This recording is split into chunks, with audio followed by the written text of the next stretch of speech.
So we talked about process. This time it'll be activity-based. We reviewed the learning objectives already.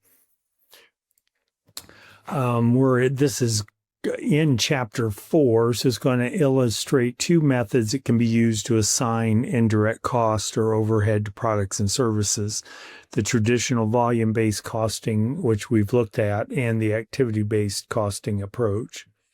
Recall from earlier chapters that there are 3 steps to assigning indirect cost overhead to a volume in a volume-based cost system. Determine the cost driver, calculate the predetermined overhead rate, and assign indirect costs to individual products or services using the predetermined overhead rate. So this is just an illustration of that.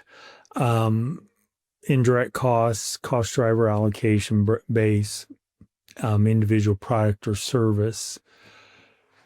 Conventional, hybrid, electric. So we have, looks like we have some vehicles here. Estimated annual production units in thousands, total direct labor hours. Then we have direct materials, direct labor down at the bottom. And this is based on Toyota. The next step is to compute the predetermined overhead rate by dividing the estimated total manufacturing overhead cost by the estimated total value of cost driver, which we know how to do that. And now we have a predetermined overhead rate of $75 per direct labor hour. We can assign our costs. We can compute unit manufacturing costs. We can compute gross profit percentage for conventional, hybrid, and electric vehicles. So that's what we've been doing. Activity-based costing is a different approach. It aims at being more precise. So we assign indirect cost of products and services based on the activities they require. So there's a more direct relationship between the cost more direct relationship in how the cost relates to the product. And it can be, so here's a 2-stage process where we have 3 activities: engineering and product testing, production setup, and machining and assembly. In each one of those, we're going to have costs that apply to each of the 3 types of vehicle. So we have facility level activities, and those support the entire company, all products, advertising, company-wide advertising, plant supervision, human HR. We have product level activities, activities that support a particular line or a product. We have batch level activities performed for a batch or a group of units all at once, like setting up machines or ordering rolls of steel, shipping a truckload of cars. And unit level activities performed for each unit or customers individually and vary in direct proportion to the number of units produced or customers serve. Example would be installing parts, painting the final product. Assume that Toyota has grouped its production activities into the following 3 categories, which we talked about earlier: engineering and product testing, production setup, which is a batch level, and matching and assembly, which is a unit level. Recall that Toyota manufacturing overhead cost for our hypothetical example was $18,750,000 per year. In the second step of the activity-based costing system, this indirect cost must be assigned to the 3 activity cost pools. Assume that the production manager makes $120,000 per year and has kept track of the time spent supervising the 3 major activities. The number of hours spent on each activity is used to allocate the salary. And you see how that's allocated. Make sure you understand the math.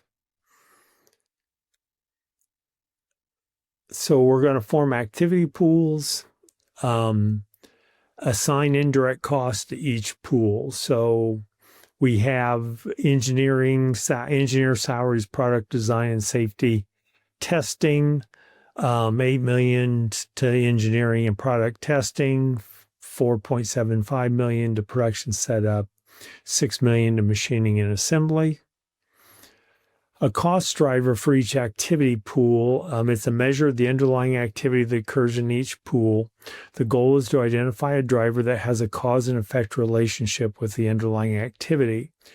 Traditional cost systems use volume-based cost drivers. ABC systems also include measures that capture something other than sheer volume. These measures are called non-volume-based cost drivers. Volume-based would be number of units produced.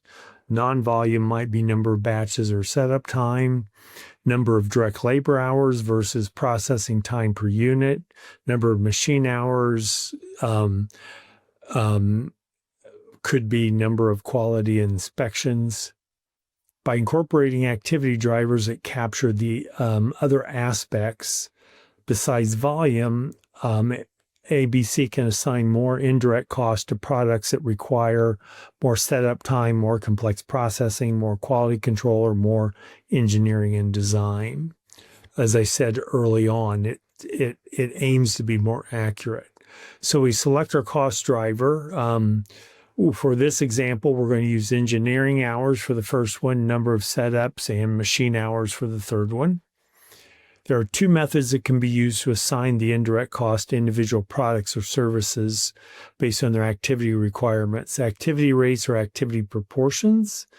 The method used will depend on the type of information provided and whether you have complete information on all product or service lines. Engineering hours, production setup, machine hours for each of the types of vehicles is shown in this grid. The activity rate method is very similar to the predetermined overhead rate computed earlier. We have our activity rate, $60 per engineering hour, $9,500 per setup, and $60 per machine hour. We have 12,500 engineering hours times $160. So we have our overhead assigned. The activity proportion method, we use the percentages, 25%, 25%, and 50%. We get to the same end. And this summarizes the ABC calculations and how it applies overhead to the three types of cars. The manufacturing overhead cost per unit for the three types, the unit manufacturing costs, and the gross margin and gross profit, or the gross profit per unit and the gross margin, which is very different using ABC than it was with the conventional approach. A comparison of the unit manufacturing overhead per unit and gross profit margin percentage of each product under a volume-based system to activity-based costing illustrates the different results from the two cost systems. Remember that the only difference between the two methods is in how they assign indirect costs to each product. So the volume-based, on the left, we have the manufacturing overhead per unit, and it was the same. And then on the right, it's very different. And then we have the gross profit percentage on volume based on the left, and then on activity based on the right. And it's very different, especially as it relates to electric cars. ABC can also be useful in service industries, particularly when different types of customers require different levels of service. I'll let you read through this, make sure you understand it. Service industry illustration, make sure you understand it.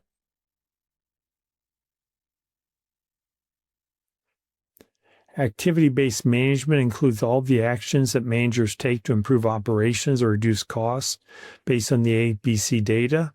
The first step in any improvement program is to target areas that need improvement. What activities does the company perform? How much does it cost to perform each activity?